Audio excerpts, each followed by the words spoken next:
क्योंकि मैं समझता हूँ कि दुनिया में बहुत से लोग हैं जो परमेश्वर के वचन को यानी बाइबल को पढ़ते हैं, अविश्वासी भी पढ़ते हैं। लेकिन दुख की बात यह है, वे पवित्र आत्मा की आवाज़ को या यीशु मसीह की आवाज़ को वे सुन नहीं पाते उन वचनों के माध्यम से, क्योंकि वे इतने दीन और नम्र नहीं कि परमेश्वर की आवाज़ उनको सुनाई दे।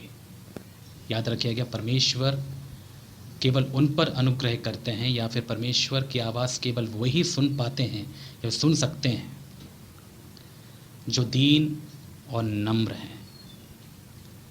परमेश्वर घमंडियों से कभी बात नहीं करते। इसलिए बाइबल कहती है कि परमेश्वर दीनों पर अनुग्रह करते हैं, परंतु घमंडियों का वो सामना करते हैं। इसलिए घमंड त्यागना और अपने घमंड से नफरत करना हमें बहुत ज़रूरी है, तभी हम परमेश्वर की दीनता और नम्रता में बढ़ पाएंगे।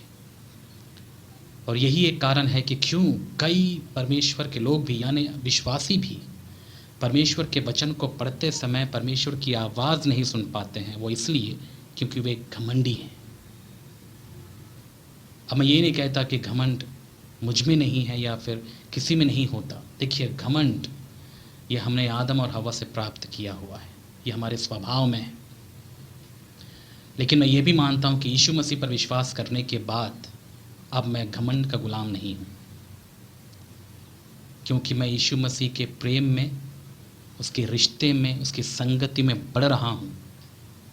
तो ये घमंड मुझे अपना गुलाम नहीं बना सकता। और यही खुशखबरी है मेरे प्यारे भाई और बहन, आप किसी पाप के गुलाम नहीं हैं।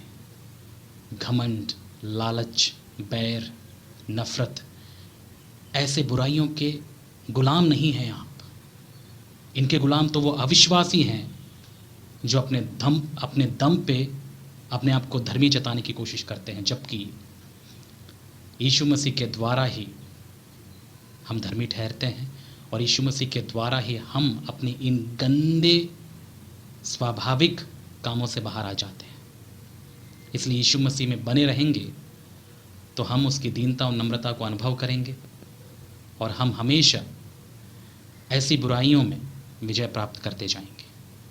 और इसलिए मैं मानता हूँ कि यीशु मसीह पर विश्वास करने के बाद अब मैं घमंड का गुलाम नहीं हूँ, परंतु यीशु मसीह के सामर्थ्य से मैं घमंड पर विजय प्राप्त कर सकता हूँ। और यही मैं आपसे भी कहना चाहता हूँ कि यीशु मसीह पर यदि आपने विश्वास किया है तो याद रखिएगा, आप में दीनता और नम्रता होगी जैसे हमारे प्रभु यीशु मसीह में था।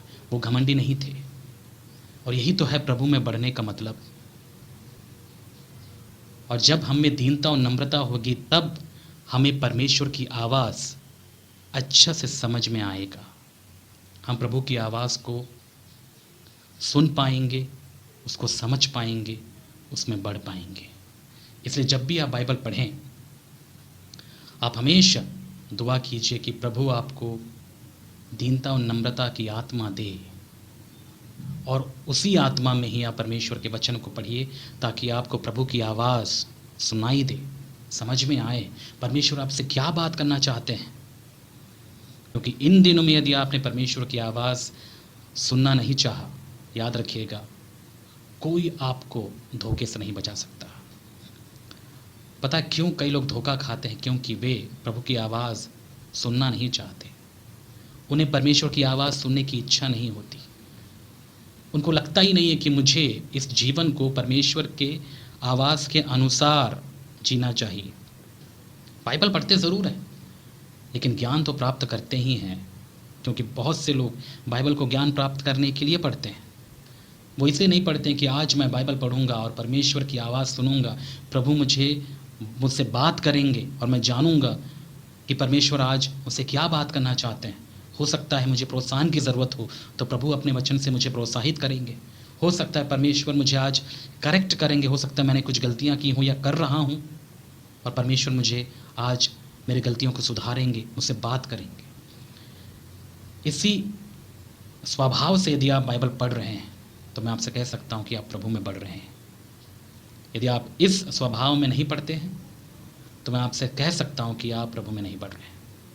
इसलिए ज्ञान प्राप्त करके नरक में जाने से अच्छा थोड़ा जानिए लेकिन अच्छा जानिए, और जो मुख्य उद्देश्य है बाइबल पढ़ने का, उसको समझते हुए प्रभु में बढ़ने की इच्छा रखिए, ताकि आपका पढ़ना, आपका वचन का मनन करना आपके लिए, आपके आत्मिक जीवन के लिए लाभदायक हो।